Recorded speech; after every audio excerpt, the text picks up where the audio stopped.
believe we're here today to talk about your impact report. What I wanted to do was talk about our impact report for Yeah. 2023. It's something we do as part of our B Corp certification.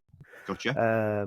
We were B Corp founded, or B Corp registered, not founded, but registered in August 2022. So it's just over a year in terms of where our report stands. We've analysed this last year, 2023, and how we sort of sit within our promises and our requirements, if you like. Okay. So, we believe in like an impact and a legacy should be sustainable, and we measure that in terms of our people and our communities as much as our actual economy Right. in what we're trying to do there and our sort of financial reach. So what we're trying to do is sort of demonstrate our dedication to meeting verified social and environmental performances, and to give sort of public transparency into what we do. So really, what we're looking to be is transparent is probably the word that I'm really looking for. Yeah. So if you sort of look at our journey and how I'd introduce it, our journey sort of through B Corp, as I say, we were certified in August 2022. That had followed a process of demonstration of what we've actually been doing. So unlike maybe some other sort of registrations and the like, we're ISO registered and that sort of thing. That's really a promise to say this is how we're going to do things. Whereas the B Corp side of it was a demonstration of how we've actually already done stuff. Right. We're proud to be sort of part of that growing community of B Corp corporations working in the built environment sector. Yeah. And with that, I believe that sort of started with with architects, but we're probably the first quantity surveyor to have it. If not the first, then one of the very first. And with that, it's moving into the areas that we work in being hospitality and the like. Restaurant companies out there are all becoming beginning to become B Corp as well. Okay. So it's that community that we work with has moved that way. The built environment that we work within has moved that way, and then that's why I think it's important for us to be a B Corp and be hopefully one of the leaders, or seem to be one of the leaders. So when you say built environment, for anybody who's not heard that phrase before, what does the built environment mean? Basically, it's that sort of construction industry. Okay. It's the likes of the architects, the engineers, the M&E consultants, the actual contractors themselves, as quantity surveyors, project managers, people that are actually creating community, creating that environment, that the buildings. Gotcha. Okay. So why was it important for you? I mean, because you're leading the way with quantity surveying and being a B Corp. Why was that important to you? I believe in people. I believe in community. I believe in a chance. Yeah. And that everyone should be treated equally. And I think through B Corp, what we're actually doing, we're trying to develop our staff. We're trying to partake and actually work within our community. Whether and what you deem your community, that could be within the construction sector, it could be within the hospitality sector, it could be geographically local to where we are. Okay. Our office is based by the sea down in Worthing, but we're looking to work throughout the United Kingdom, and also we've got an eye on working in Europe. Yeah. Principally, what we're trying to do with that is implement and quite often develop existing retrofits or adaptive use of building, and that's trying to actually be sort of sustainable within those areas. It's interesting that you said a moment ago how you are, you're very much for people, because I was looking through your impact report. There's a quote on there about 78% of people believe that business should have a legal responsibility to the planet and people alongside maximizing its profits. That's a big number when it comes to, giving back and leading with purpose. There is a thing about leading with purpose. I think the last sentence that you've got there, that maximising profits, that's still applicable. Yeah, of course. We're still looking to do that, but it's about developing people, developing staff, developing those around us, Yeah, and providing something for them which is better than Gotcha. what they had before. Yeah. Um, if you're looking at our sort of, looking at the planet side of things, there's a lot of you're beginning to see a lot of measurement of carbon Yeah. and things like that. I'm getting emails quite regularly saying, we can measure carbon offsets as well as, or your carbon inputs, Yep. as well as your sort of monetary inputs. We're already doing that. So, for example, last year when we actually analysed our carbon impact, I know that we contributed 53 tonnes of CO2. Right. Okay. That's through our direct service provision, that's through our supply chain, Yeah. that's through our travel choices.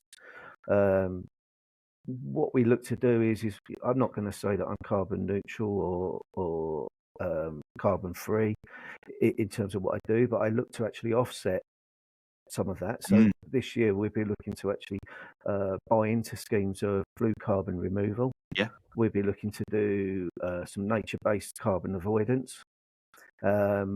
We have been for the last 3-4 years buying Yeah. trees. That's a nature-based carbon avoidance scheme. Yeah. And it's building on the back of that we can sort of say that, what we have actually contributed, we're offsetting. Yeah. So just from that, we completed 19 projects last Wow. year, start to finish, Yeah. actual full projects. So we will be purchasing or have purchased 95 trees. Our local schemes, because I want to do things local, Yeah. are actually full up at the moment. Right. So Okay. places like Netcastle that we've been contributing to and buying trees for, they're actually full at the moment. Wow. The nearest local one with availability is up in Essex. Yeah. So I'm just waiting for something closer in Sussex or Surrey or Kent to actually take on some more trees, and then we'll do that. I could go and buy them over the other side of the world, but I'd like to do stuff locally. Yeah, no, I understand that. And you know what? It's really interesting because what's coming to my mind right now as we talk about this is my thought was, how could other businesses get involved or at least press that first button? And my thought just came straight to my head is, if you think a couple of years ago, we traveled between us to record things like this. And now there's no travel involved. We can do it like this and we can create just as much impact, but actually have a positive impact on the environment as well. Yeah, very much so. Absolutely. So, what's next? You've planted lots of trees. You're investing in your people. What's next for you? What I look for is that next level is that that blue carbon removal. Yeah. So that's investing in things like I'm waiting to hear from the local council, but they've got a scheme just off the coast here of Sussex in the basin for sea kelp. Okay. Now they're looking for sponsors and things like that for that. Yep. I would like to actually be part of that if we can be. Yeah. I think that is a way forward. The actual embodiment, if you like, and actually holding it in that ocean or sea channel, call it what you like, actually will help us a lot more with the carbon than possibly even the trees and that do on a level of pound to pound. So I'd like to get involved in that, and that's a way forward for us. What I'm looking at is in terms of our workers, upskilling in what we do, investing in their training, investing in their development, and moving forward with professional qualifications where we see that as being appropriate, or just general sort of on the job training. Because what I see here on your report is you're saying your team, you've got on average a 30-minute commute to the office, and you've got flexible working arrangements for hybrid office and working from home. Yes, it's not 9 till 5 Monday to Friday anymore.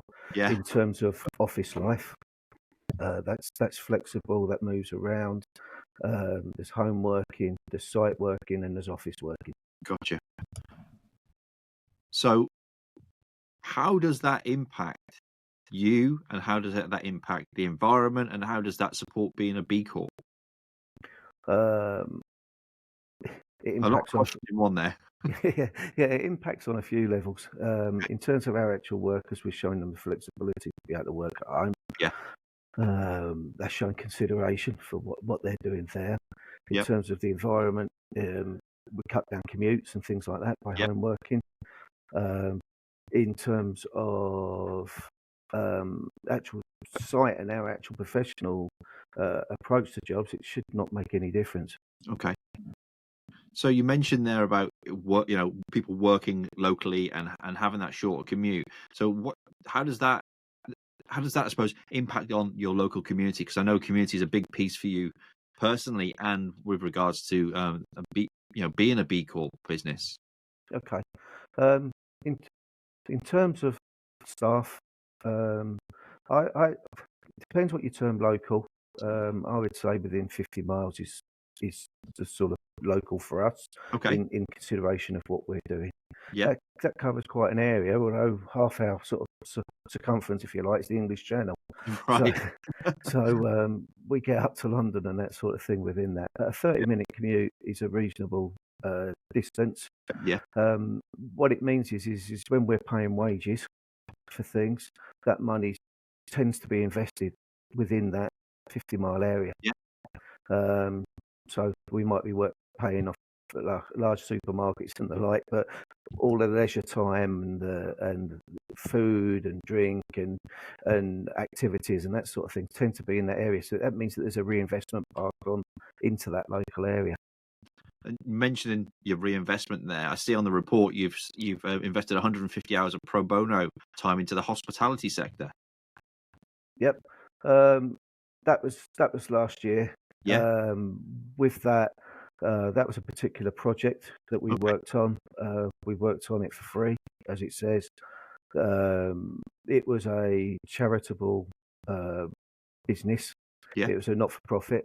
So with that, they were taking people off the streets, giving them a chance, retraining, Yeah. actually putting them into a bakery business. Is what it Okay. actually is, and from that they're actually skilling the people, and then they're training and moving people through. They train them, and then they after I believe it's a year, they can actually gain employment elsewhere. They've had that time with them, and then they bring another batch through Okay. in terms So of what they do. so So looking, go on. Sorry. So no, so what we're actually looking to do is to sort of say there, this is our skill base, this is what we do, and with that we can help other people to help other people, which I think is a good extension. Yeah. I love that. And just looking at your customers in like the last 12 months, you've implemented 19 different projects in 4 different sectors. So do you want to just tell us about that so we can get a real feel for who you're working with and how you're doing it? Well, in reality, what we've actually done is we've implemented over it's 8,342 meters squared of project. Okay. That would be across 4 sectors. That includes hospitality, so restaurants, bars, cafes, that Yep. side of things. We've worked in healthcare in terms of working in hospices. Yep. We've worked across some office work and retail Gotcha. that fell into those.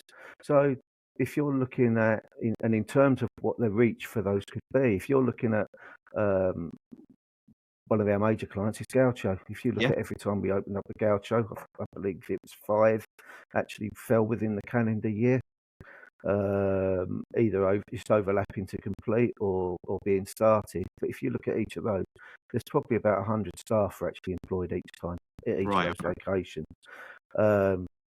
From that, there's a good level of employment being created by that work that we actually bring on. And Whereas, you talk, say for a coffee shop or something like that, you're probably yeah. bringing still on about 20 staff And in just for terms of what they do. clarification on that, you're talking about the staff to create the business rather than the staff that work in the business once it's finished.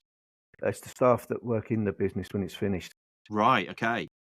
Wow. So I thought in my head I was thinking, so you need that many people to build this project, but actually what you're doing is you're helping build the project to provide the jobs. That's it. That's the jobs Gotcha. at the end of the day. Wow. That's epic, my friend. That's epic.